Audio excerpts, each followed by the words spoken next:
Newfoundland, the poorest province in the Union, a formidable windswept rock standing strong in the North Atlantic, a harsh, bleak, and beautiful island that we wouldn't trade for any other place on Earth.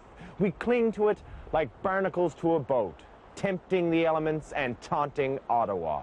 We wake up to blizzard warnings, flick on the radio and hear that another 1,000 jobs are gone, the Prime Minister hates our guts, and 5 people are missing on the water. And yet we still can be heard singing "God Guard Thee, Newfoundland" like there was no tomorrow. And why?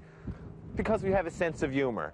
And not your standard, "Oh, why'd the chicken cross the road to get to the other side, ha-ha" sense of humor. No, a safer bet would be to tell the one about Buddy's wife who was eaten by lobsters during the worst fishing season known to man.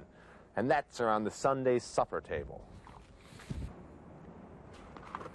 Newfoundlanders have a very dark, cynical, and black sense of humor. It comes from living on the side of a cliff in winter.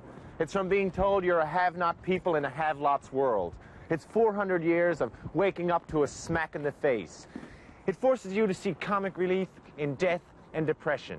In Newfoundland, you have 2 choices: laugh or seek therapy. Oddly enough, for people that rely on a laugh more than most, we've never had what you would call a tradition of stand-up comedians.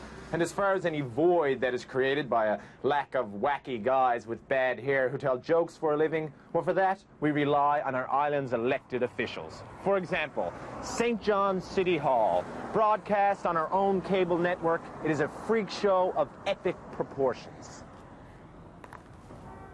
Every week, viewers from all across the island tune in to this chamber to forget their troubles and be once again amazed as a group of legislative sookie babies whine, debate, and snivel over such pressing issues as, should there be beer in the stands at the stadium? All the while carefully avoiding any chance at upsetting the substance abuser vote. And aside from these highly paid politician-cum-comedians, we've also had a long and colorful history of storytellers. Everyone's grandfather, my own included, could be counted on to make us laugh, cry, and have nightmares for weeks, as he could regale us with stories of fishing disasters, sealing disasters, shipping disasters, and when the Yanks were here during the war. Oh yeah, Newfoundlanders are always up for and good for a laugh. But be warned, what we don't like is the Newfie joke. There's more than one story about the guy from away who was having the time of his life in a Newfoundland pub, only to wake up the next day with 2 black eyes and a mild concussion, mumbling about the very last thing he can remember saying. Did ya hear the one about the 2 Newfies who? Bang, lights out. For Newsmagazine, I'm Rick Mercer.